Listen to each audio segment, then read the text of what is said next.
పరమేశ్వరుడు పశ్చిమ చక్రంలో నివసిస్తాడు. పశ్చిమ చక్రం అంటే ఇది తూర్పు, ఇది పడమర.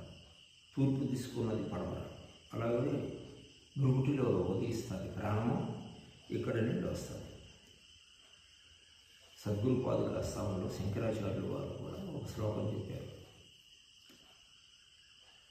బుద్ధిరూపమ బుద్ధికంతికైకూట నివాసినం నిశ్చలం నిఖిల ప్రకాశకం నిర్మలం నిజమూలకం పశ్చిమాంతరఖేళనం నిజ శుద్ధ సామ్యమి గోచరం మానసాంతర్భావయే గురుపాదు.